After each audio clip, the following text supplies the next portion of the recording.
Masih ingat komedian Nunung? Sempat jalani pengobatan kanker, kini berani ambil kerjaan full. Nunung Sri Mulat belum lama ini menjalani pengobatan kanker. Penyakit yang dialami Nunung sempat membuat sang pelawak putus asa. Namun kini kabar terbaru menyebut, kondisi Nunung semakin membaik. Ia pun tak ragu menerima pekerjaan full. Hal itu terungkap baru-baru ini. Nunung mengaku sudah berani ambil kerjaan lebih banyak usai jalani rangkaian pengobatan kanker.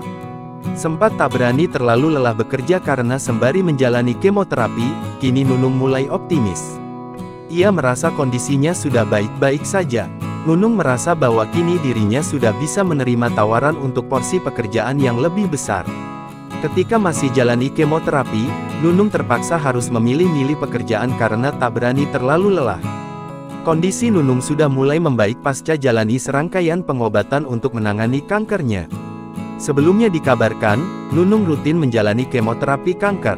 Dampak dari kemoterapi tersebut, Nunung harus mencukur abis rambutnya. Ia memutuskan untuk mencukur abis rambutnya seusai menjalani kemoterapi akibat kanker yang diidap. Komedian Sri Mulat itu menceritakan awalnya ia tak terima harus mencukur abis rambutnya karena kemoterapi.